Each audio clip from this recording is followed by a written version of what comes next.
Desafios da atualidade. E por que os desafios da atualidade? O que eu quero dizer com isso? Vamos primeiro descrever o autismo. Autos vem do grego auto, móvel, um veículo que move por si só. E foi então, em 1911, que Eugen Bleuler, um discípulo de Emil Kraepelin, os dois alemães, quando Kraepelin, lá no final ainda do século retrasado, 1883, foi aquele quem primeiro se ocupou com o que nós chamamos hoje de diagnóstico e diagnóstico diferencial. Kraepelin cuidava de uma quantidade enorme de pacientes num certo hospital e ele percebeu que ele cuidava daquelas pessoas com transtornos, que nós chamamos hoje de transtornos psiquiátricos, mas ele percebeu que aquele indivíduo ali de que ele cuidava tinha um transtorno psiquiátrico, mas a manifestação do dia a dia do comportamento dele era uma. Depois aquele outro paciente, olha, também tem transtorno psiquiátrico, mas olha, ele naquela época, né, era louco, era doido. Como usávamos essas terminologias, não é? Há tempos atrás. E foi ele que dizia, caramba, os dois têm transtornos psiquiátricos, mas cada um tem uma manifestação de sintomas diferente um do outro. Então ele entendeu que mesmo se tratando de àquela época, de uma loucura, eles eram diferentes. Então ele começou a agrupar estas diferenças. Ele não agrupou indivíduos, senão por manifestações. Aí daí inicia-se a necessidade do diagnóstico, dar o nome para um conjunto de atipicidades, de esquisitices, de rituais, de excessos comportamentais para cada grupo de pacientes. E foi Eugen Bleuler, um discípulo de Kraepelin, já em 1911, que ele percebia que um grupo, inclusive, de crianças, adolescentes e jovens, manifestavam o que nós chamávamos e chamamos até hoje de rupturas. O que é uma ruptura? Indivíduos que, quando estão fora de uma crise, né, um tempo de uma crise, de que a gente chamaria, inclusive de surtos, né, crises, etc., eles perdem a consciência do eu. E vamos lá na importância? Perdem. Perdem por quê? Porque as têm, ou a têm, a consciência do eu, e quando começa a entrar num surto, numa crise, em episódios, a maioria deles vão perder totalmente ou parcialmente a consciência do eu. Eu sou, eu me chamo, eu tenho, é meu, eu sinto, eu necessito, eu quero, e aí há uma perda. Para os pacientes mais graves, na medida em que eles vão evoluindo, e aí, ainda falando da época, doença, porque nós hoje não tratamos mais de doença, chamamos de transtornos, mas na época, doença e evoluindo, alguns chegavam a perder definitivamente a consciência do eu. E já não sabíamos nunca quem eram, quem foram ou quem são. E foi Bleuler que percebeu num grupo de meninos e de meninas e de jovens que eles tinham a consciência, perdiam aqui e acolá, o que ele então foi lá no grego e foi denominar também do grego a esquizofrenes. O que é esquizo? Esquizo, no português comum, é partido, quebrado. E nós, na psicologia clínica, na psiquiatria clínica, vamos denominar como fragmentação. Esquizo, fragmentado. E frenes, frenes traduzido ipsis literis do grego, seria alma, que também na psicologia e na psiquiatria mais moderna denominamos como personalidade. Portanto, esquizofrenes, esquizofrenia, que indica fragmentação da personalidade.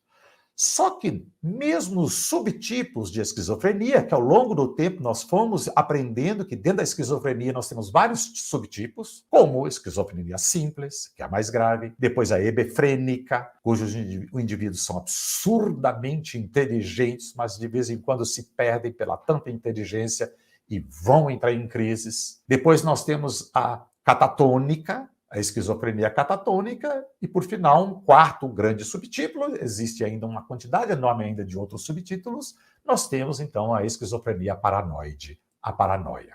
Pronto. Só que Bleuler, num grupo de pacientes dele daquela época, percebeu o seguinte, esses indivíduos apresentam ritualística, esses indivíduos muitas vezes não falam, mas eu não percebo que eles constituíram a consciência do eu e depois perderam-na. E ele usa pela primeira vez a terminologia autoísmo.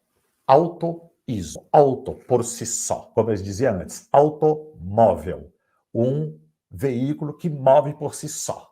Ele só precisa de alguém que o dirija, mas movimentar-se ninguém precisa. O motor faz ele se mover. Autoísmo. Auto, por si só, ismo, voltado para indivíduos encapsulados, ensimesmados, fechados em si mesmo. E aí, Bloiler não havia descrito na época porque ele só fez o uso da terminologia. Foi então, em 1943, quando então, até no vídeo anterior eu denominei-o Leo Kanner, um indivíduo de origem alemã-judia, mas que nasceu na Ucrânia, fez medicina lá na Áustria e depois deixou a Europa e foi morar nos Estados Unidos. E foi Leo Kanner, então, em 1943, quando ele pegou e percebeu alguns meninos que apresentavam ritualísticas, perseverações, estereotipias, e também não manifestavam este eu, o eu tenho, eu quero.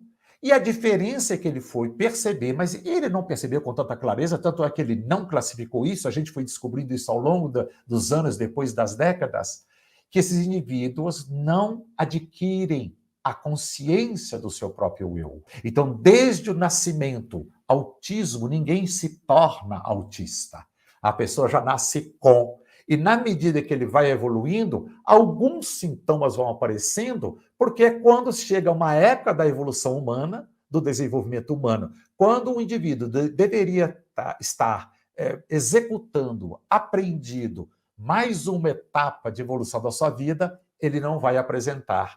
E aí, para aqueles casos mais leves do autismo, mamãe e papai, e às vezes até um pediatra, não vão entender isso lá, porque está muito temprano ainda. Somente os especialistas, aqueles indivíduos profissionais de diversas áreas, quem lidam ao longo do tempo com estas crianças e jovens, é que já podem ir percebendo determinados sintomas, que nós vamos ver daqui a pouquinho. Mas foi Leo Kanner, então, o primeiro quem definiu o autismo. Bem, a partir da década de 40, mas mais precisamente, a partir da década de 50, o mundo clínico, quer dizer, as pessoas que trabalham na clínica e ocupam-se com desenvolvimento humano e com comportamento humano, começaram a perceber uma necessidade de nós não ficarmos escrevendo páginas e páginas de um paciente para que um outro colega, uma outra profissional pudesse entender o que aquela pessoa tem. Então, criaram, por um lado, para todo o corpo humano, a CID, que é o Código Internacional de Doenças, mas no mundo da psiquiatria, também da psicologia menos aparente, mas da psiquiatria, criaram, então, esse Diagnostic and Statistical Manual of Mental Disorders, que é o DSM. Esse DSM, na verdade, é um manual que vai descrever uma série de sintomas, um conjunto de sintomas para uma determinada tipicidade e vai dar um número para isso. Por exemplo, no DSM-4 TMTR, até no DSM-5, agora na quinta versão, nós temos lá o 299.00, autismo.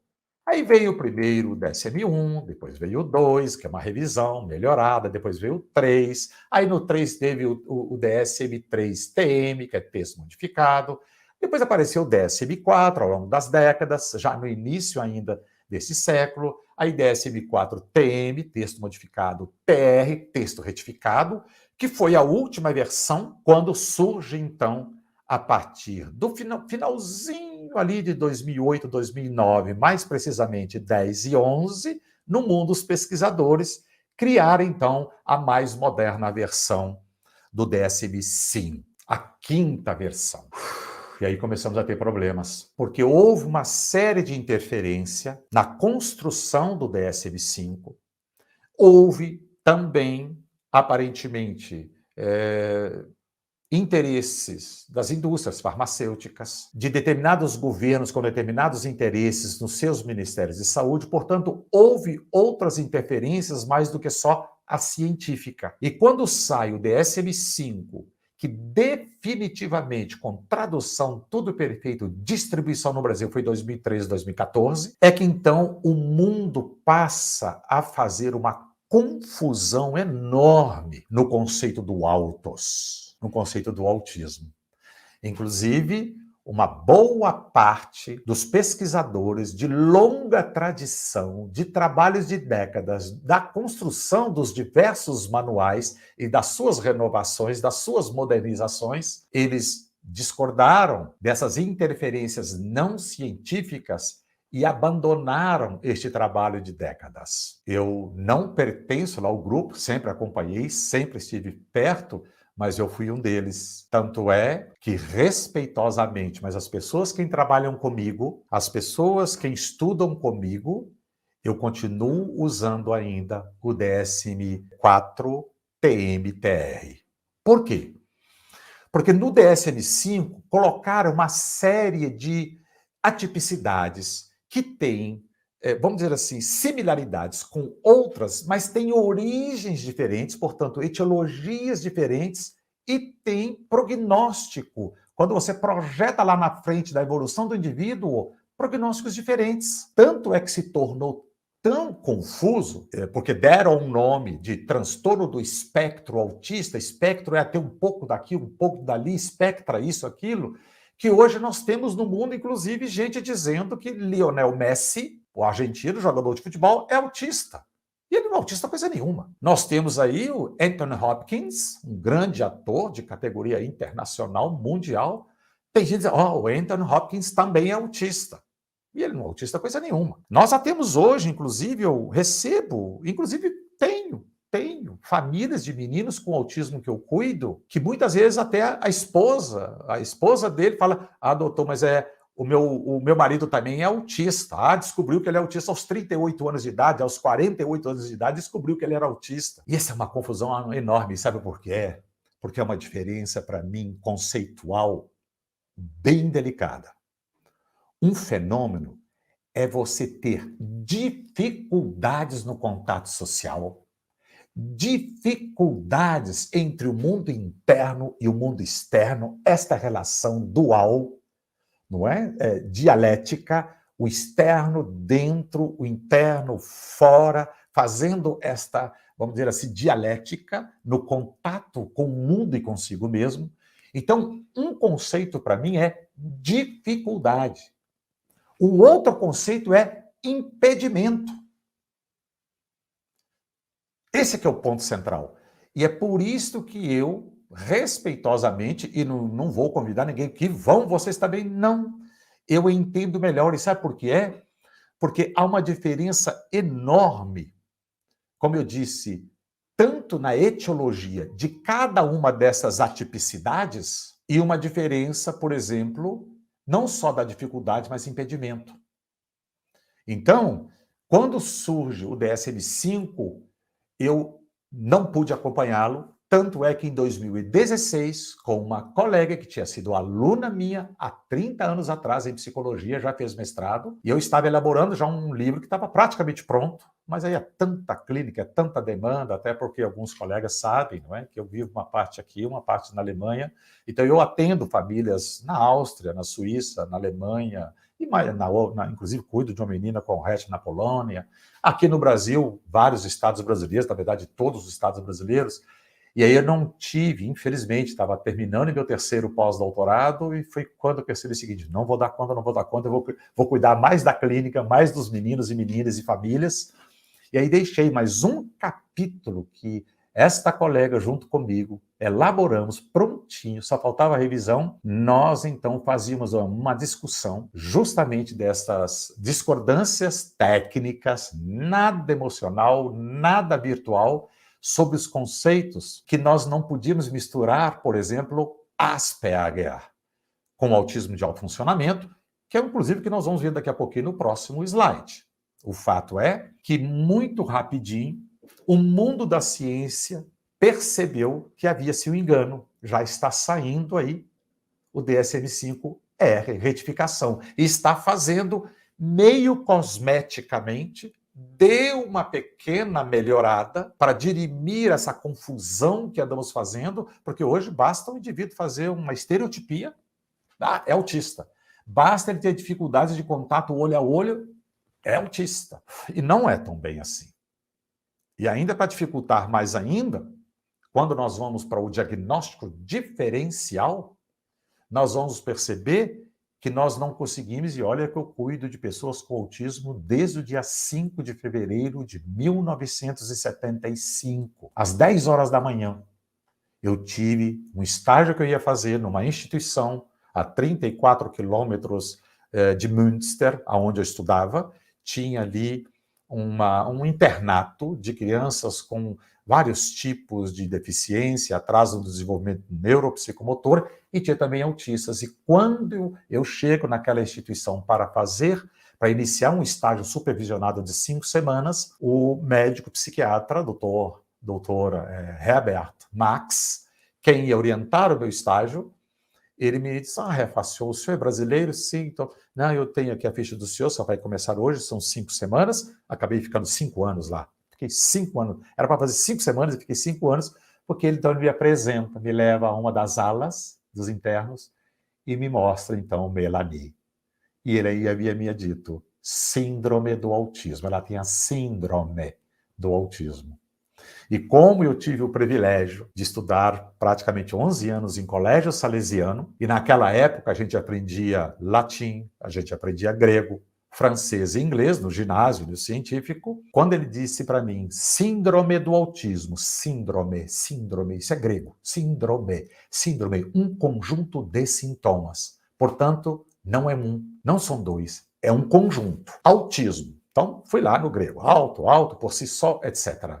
Ali eu começo a procurar a entender esta síndrome, esse conjunto de sintomas. E fui ao longo do tempo aprendendo, até hoje, 47 anos de dedicação, não é? Esses meninos e meninas que eu não conheci um único menino ou menina até hoje com autismo igual ao outro.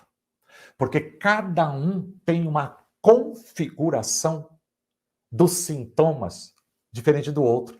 E ainda não só diferente, como também grau de acometimento. Uns manifestam uma estereotipia, uma repetitividade, uma seletividade alimentar, uma insônia de um jeito, o outro apresenta de outro. Então nós não conseguimos agrupar o conjunto de sintomas iguais. Foi aí que eu senti uma necessidade enorme nos últimos anos, mais precisamente quando foi promulgado o DSM-5. Então vamos no próximo slide, que é o som de altas habilidades, por favor. Então, começaram a misturar gente confundindo altas habilidades com Asperger, com autismo de alto funcionamento. Isso virou tão confuso que, como eu disse para vocês, isso não é só no Brasil parece ser um pouco mais ainda enraigado, mais confuso, mas a gente começou a misturar tudo. Vocês imaginam, se a gente não tem nem o conhecimento mais correto, mais concreto, mais fidedigno de uma determinada patologia, de uma determinada atipicidade, como é que eu vou cuidar dele? Se eu não tenho nem noção de onde veio e como vem. Como é que eu vou cuidar dele? Eu vou cuidar daquilo que der na minha cabeça. E eu não posso cuidar de pessoas baseado naquilo que dá na minha cabeça. Não é? Eu tenho que cuidar das pessoas baseado em princípios claros e fundamentais, baseados nas ciências. Fatos, números e evidências. E não aquilo que eu acho. Quem estuda comigo sabe muito claro que eu tenho uma aversão enorme as duas expressões. Professor, eu acho. Você não acha nada. É de acordo com. Mas aquele menino, professor, mas na minha opinião, eu não quero ouvir a sua opinião. É de acordo com. Vários de vocês que estão me assistindo podem perguntar, nossa, professor, que rigidez. Sabe de uma coisa? Nós estamos lidando com humanos. E ao lidar com vidas humanas, só de eu me dispor a lidar com vidas humanas, como humano também que sou, eu já inicio esse trabalho, esta relação, com uma margem de erro muito grande. Porque eu fico achando, eu entendo, eu elocubro, eu vou para a subjetividade e eu aumento a minha margem de erro. Talvez eu escolhi esta carreira mais técnica, científica, até um pouco mais radical, para que eu ache menos e possa levantar hipóteses, e ao levantar uma hipótese, eu tenho que correr atrás dela. Porque eu não posso pensar, mas eu acho que o seu filho tem isso. Eu não posso achar. Eu estou lidando, caramba, com vidas humanas. Então, Eu venho estudando, venho aprendendo, venho experimentando na minha vida clínica diária, e eu faço isso de domingo a domingo há tantos e tantos anos. Quem me conhece mais de perto sabe disso, que eu sou obstinado, primeiramente, em fazer a coisa correta, em cuidar bem das pessoas de quem eu cuido. Então, eu vi a necessidade de fazer aí uma pequena apresentação hoje para vocês também, uma diferença, então. Qual que é a diferença entre o que é altas habilidades? Altas habilidades são aqueles indivíduos que são bons no pensamento lógico, no pensamento abstrato, memória de curto prazo, memória de longo prazo, e etc, etc, etc. Portanto, uma inteligência generalizada acima, alguns deles bem acima da normalidade. Por estas capacidades extraordinárias que essas pessoas com altas habilidades têm, eles vão apresentar, em quase todos os casos, não em todos, mas bem na maioria das vezes, dificuldades. Então vamos lá. Dificuldades e não impedimentos. No contato social, porque ele está numa sala onde a professora começa a explicar um evento, aquele menino já captou tudo, já sabe tudo, e a hora que ele vai conversar com todos os amigos, aqueles assuntos que aqueles amigos daquela idade dele não são interessantes para ele. Então ele tem dificuldades. Ele se desarranja, mas ele sabe disso, ele percebe isso. E ele sente essa falta. Então, esses são das altas habilidades. E aí, nós temos os Aspergers. Quem são os meninos com Asperger? Primeiramente, a origem, né? Vem de Hans Asperger, um austríaco que fez medicina em Viena. E foi ele quem descobriu meninos que apresentavam estereotipias, isolamento, tinham dificuldades com contato social, contato olho a olho, etc, etc, etc, que daqui a pouquinho nós vamos ver os 14 sintomas cardeais, mas que tinham uma inteligência principalmente no pensamento lógico, na memória de longo prazo e de curto prazo, extraordinárias. Os Aspergers, quando nós fazemos um bom trabalho, uma boa conduta, a família segue as orientações, cuidam de acordo com os clínicos, sejam da psiquiatria, seja da psicologia, seja da fono, seja da fisioterapia, da terapia ocupacional, das psicopedagogas e pedagogas, quando eles seguem uma linha de conduta baseado na ciência, então são meninos e meninas que nós conseguimos fazer com que eles se tornem completamente independentes e que eles podem galgar, inclusive, ensino superior, vão para mestrado, vão para doutorado e se especializam numa determinada área com uma capacidade extraordinária. Ah, mas então eles ficaram curados, doutor Facione? Não, não, não. Eles continuam apresentando algumas atipicidades, por exemplo, o contato olho a olho, né? No tom, na tonalização da comunicação oral, é atípica. Podem apresentar alguns dos seus movimentos estereotipados, balances, mas quando vai principalmente para memória de longo prazo, memória de curto prazo e pensamento lógico, eles fazem extraordinariedade. Pois é. E dos Aspergers, nós não temos ainda um outro subgrupo, que são os autistas de alto funcionamento. Caramba, é tudo isso? É. A gente vai aprendendo, vai estudando, vai aprendendo, vai lendo, vai tendo contatos com diversas culturas, com diversos países. Seja lá na África. Estou aqui falando, por exemplo, do Quênia, estou falando da Nigéria, estou falando de Angola. Depois você vai lá para a Ásia, Bangkok, onde eu estive 2 anos e meio atrás, e fiz, quase 3 anos atrás, e fiz até 2 conferências lá, Jomtien e Bangkok. Então, assim, a gente vai conhecer, aí na Europa, vários países, depois vem para as Américas, né? Vários países da América Latina, seja a América Central, e você vai vendo, vai conhecendo família aqui, e a gente percebe que há, na verdade, um conjunto de sofrimentos de familiares, um conjunto de atipicidades que os meninos apresentam, mas cada um tem uma configuração diferente do outro. E o que é o autismo de alto funcionamento? Então, vou usar um exemplo que, com ele, eu represento a generalização, salvaguardando sempre as exceções. O menino Salvador. Cuidei dele lá mais de 4 anos. Quando eu cheguei no Brasil, Eu terminei meu doutorado no departamento de psiquiatria e um ano e pouco depois eu vim para o Brasil. O primeiro emprego meu, em 1987, foi na Universidade Federal da Bahia, como professor titular, dedicação exclusiva. E criei lá um tal de CENTRAP, Centro de Tratamento e Pesquisa sobre o Autismo e Outras Psicoses. Isso lá em 1987. Cuidei de um menino negro, lindo menino. E uma vez esse menino estava sentado na varanda lá da instituição que eu criei. Era uma instituição dia, eles iam de manhã cedinho, 8 e pouquinho, e ficavam até 4h30, depois do micro-ônibus, os levavam para as suas casas, não é? E um dia percebi que esse menino estava com uma revista aberta e mexendo com os lábios. Estava na varanda daquela casa. Uma varanda bem comprida, 62 pés de coqueiras em volta da casa, muito linda, onde os meninos passavam durante o dia, com acompanhamento. Tinha um psiquiatra, contratei psicólogas, fono, TO, etc., cuidadoras, psicopedagogas. Isso é 80, era salas mesmo pedagógicas para autistas. Ainda naquela época, 87, 89, a gente não falava ainda de inclusão. Começamos a falar sobre integração. E aí, estava vendo esse menino, caramba, esse menino está mexendo os lábios. Será que ele está lendo? Cheguei perto dele, olhei para ele e disse para ele: fulano, o que você está lendo aí? Leia para mim aqui a revista. E aí ele começou: O Pantanal.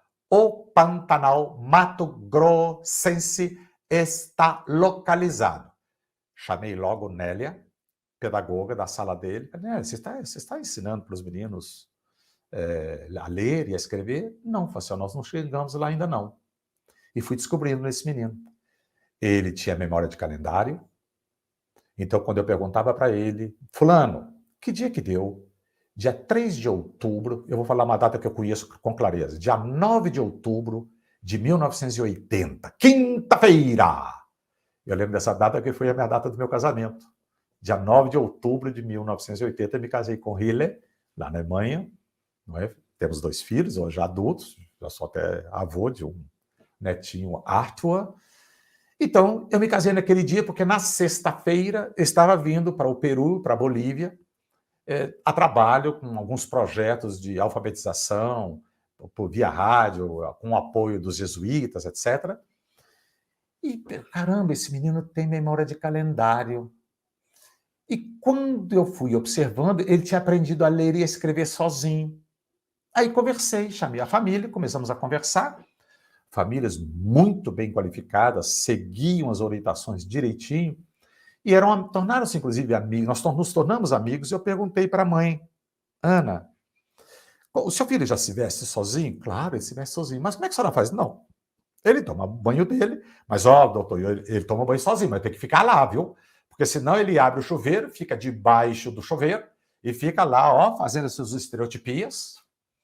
E como ele é negro, cabelinho todo enroladinho, então os pingos d'água ele ficava brincando com os pingos d'água e olhava os pingos, depois eu ficava fazendo estereotipia com os dedos e os pingos d'água. Mas aí eu tinha que dizer para ele: Marcos, olha debaixo do braço. Aí ele pegava, não é, a bucha, seja o que for, passava debaixo do braço. Olha o bumbum.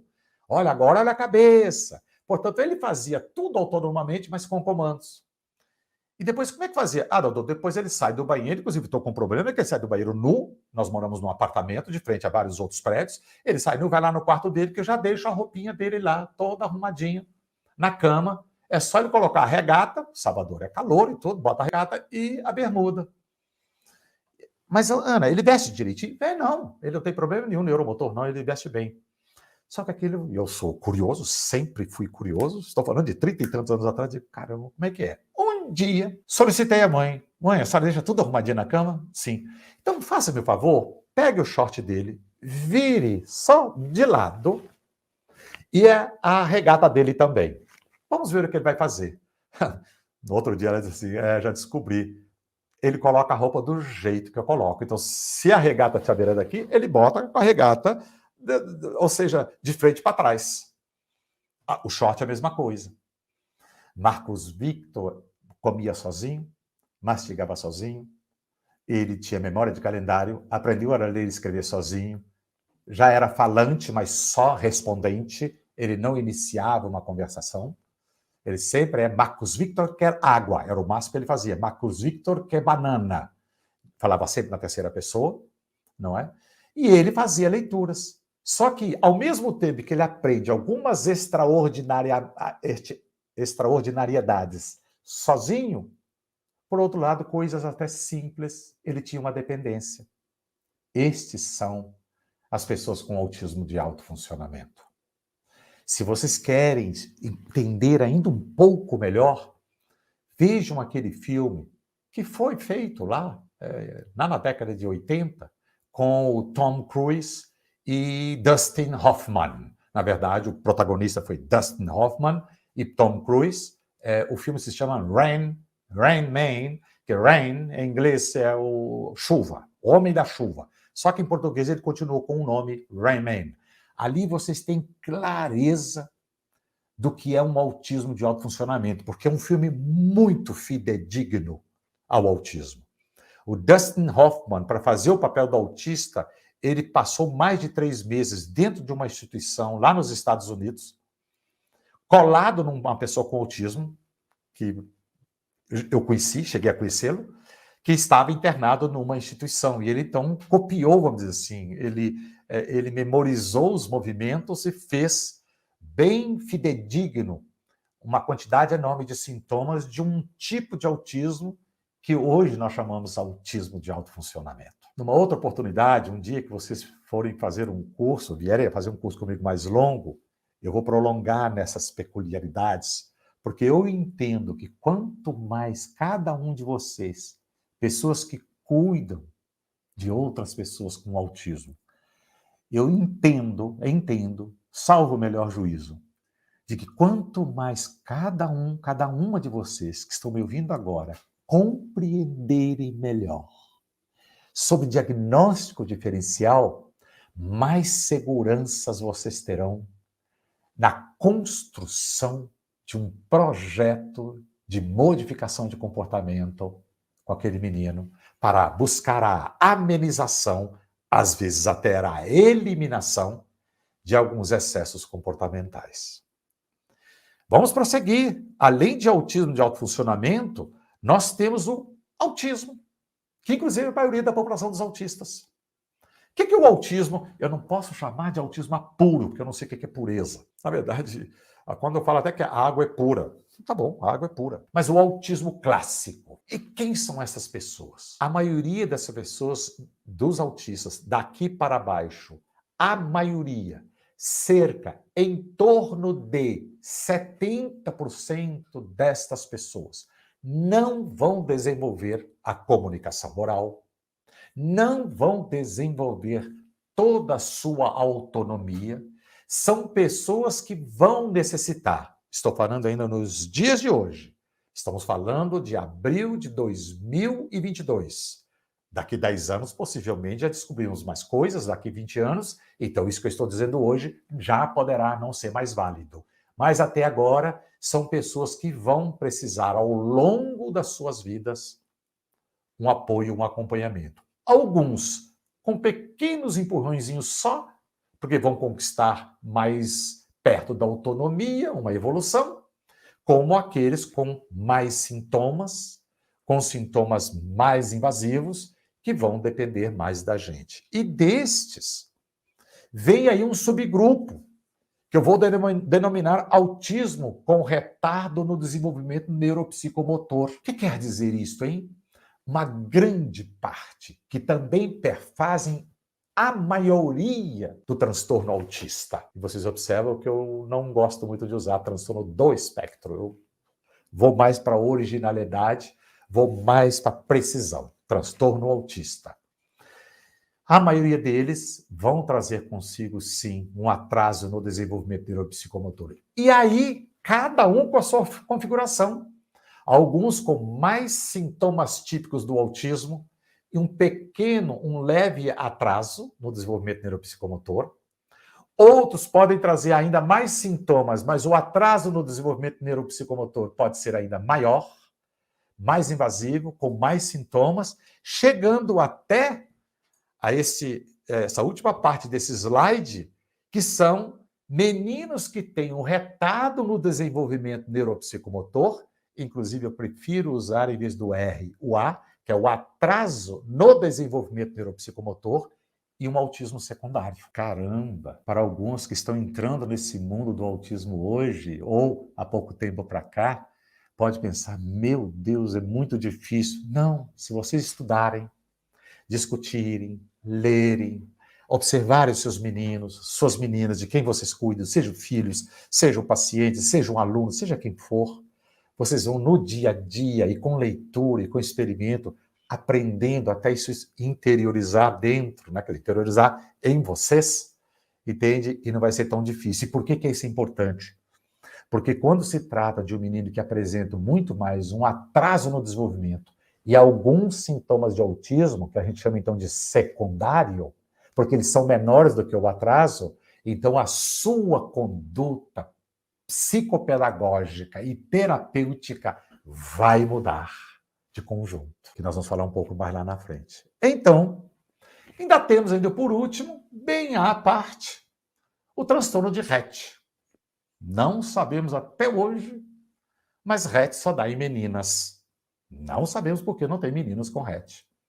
E, normalmente, o atraso no desenvolvimento neuropsicomotor de meninas Rett é muito mais acentuado, ainda que venha estereotipias, corpo pendulando, aquele movimento bem típico de Rett, que é o tal de movimento de lavar as mãos.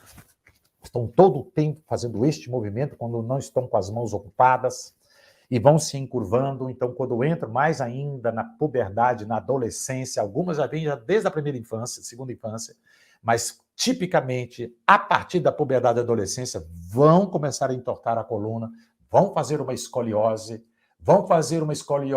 e ou lordose e ou cifose, vão se tornando cada vez mais torta e algumas dessas meninas, a depender do grau de acometimento, vão entrar na fase adulta com a vida quase vegetativa. Síndrome de Rett.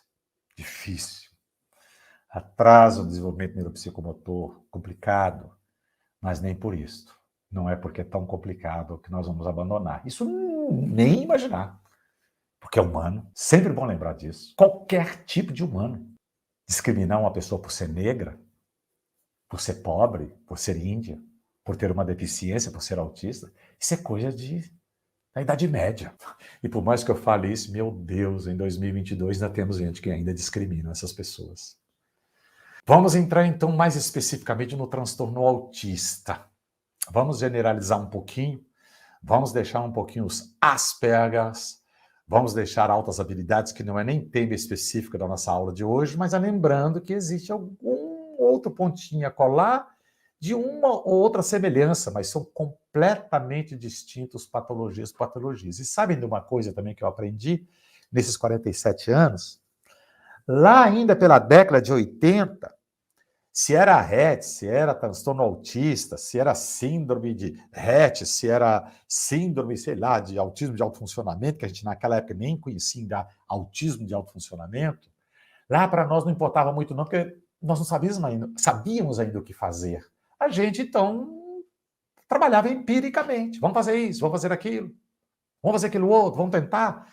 Mas como desde a minha graduação eu enveredei-me pela ciência do comportamento, pela análise do comportamento, isso lá da década de 70, e fascinado pelas neurociências, que surgiam como neurociências, porque na época ainda era só neurologia, surgiram ali os primeiros primórdios do conjunto de uma, vamos dizer, uma unidade profissional, neurociências, entrando por esse mundo, eu fui então cada vez mais tentando entender essas diferenciações, não dos indivíduos, mas as diferenciações de manifestações comportamentais. Então, naquela época, aprendi com a National Society for Autistic Children, que seria mais ou menos aqui no Brasil como Associação Brasileira de Autismo, uma associação norte-americana, associação de pais norte-americanas, que já naquela época fazia uma série de conscientização, de publicações, e esta sociedade publicou até uma cartilha que depois eu vim ver aqui no Brasil, que já tinha no Brasil traduzida, que aqui apresentam 14 sintomas cardeais. São os 14 sintomas cardeais para você identificar numa pessoa com autismo. Mas olha, eles não precisam ter esses 14. Por exemplo, Desses 14, se você tem uma criança que você conhece, seu filho, sua filha, seu paciente, sua aluna, seu aluno, e diz: olha, estou vendo esses 14 sintomas aqui. O meu aluno lá, ele tem o terceiro sintoma, que é resiste ao aprendizado. Ele tem o outro sintoma, resiste ao contato físico, o oitavo. Ele tem o 11º sintoma, apego não apropriado a objetos. Ele tem esses 3. Aí o que você vai dizer? Esse menino está apresentando alguns sintomas que me lembram o autismo.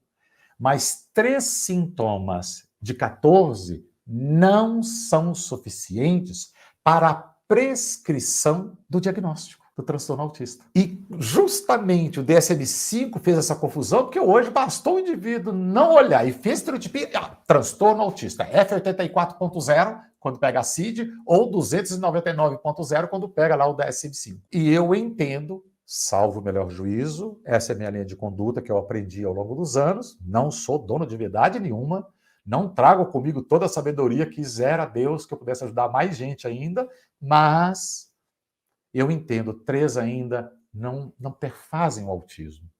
Mas alguém de vocês aí que estão me assistindo vai dizer assim: mas professor, estou vendo esses 14 aqui, eu cuido de um menino lá que ele tem uns 7 desses aí. Esse menino tem autismo.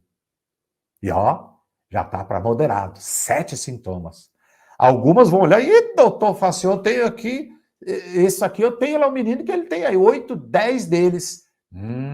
Autismo mais invasivo ainda. E vai ter gente que tem 14 e mais alguns.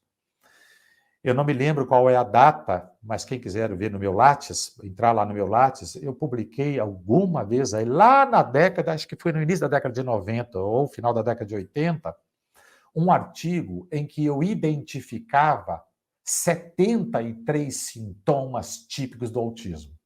E eu, feliz da vida como brasileiro, olha, publiquei, assim, caramba, 73. Há 1 ano e meio, 2 anos depois, houve um artigo norte-americano que já publicaram 123 sintomas que a gente pode encontrar no autismo. Pois é, mas alguma mamãe, algum papai que está me assistindo aqui agora, vovó, vovô, mas, doutor, mas como é que a gente então diagnostica? Como é que eu diagnóstico isso aqui? Não existe, para aqueles que não sabem, não existe um único exame clínico, biológico, para detectar o autismo. Então não tem exame de fezes, não tem exame de urina, não tem exame de sangue, não tem tomografia, ressonância, positons, emission tomography, que é o PET scan. Não temos exame. Então o diagnóstico ele é dado por aquilo que o médico brasileiro, qualquer outro aqui, o médico brasileiro, seja o neurologista, o psiquiatra, ele vai, de acordo com a descrição da família, vai fazendo do filho ou da filha. E como ele vai vendo ali, naqueles 10, 15, 20 minutos, meia hora, 1 hora que ele vê o menino, então ele prescreve o diagnóstico. Ele ainda é subjetivo. Por isso que é difícil, às vezes, porque o Brasil, no rigor dos rigores, o transtorno do autismo é visto como uma tipicidade para a psiquiatria e não neurologia. No entanto, como o Brasil produz muito poucos psiquiatras, principalmente da infância e adolescência, falta, sim, enormemente no país inteiro mais médicos psiquiátricos da infância e adolescência.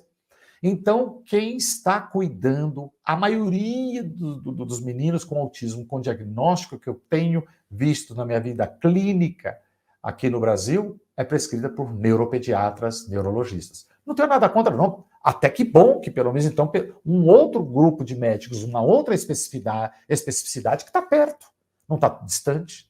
Não é? Estaria distante um oftalmologista, não é? Um ortopedista. Mas prescreve o diagnóstico. A partir da prescrição, então, há, evidentemente, os indicativos das condutas terapêuticas e pedagógicas. Portanto, é uma dificuldade que nós ainda temos que vencer.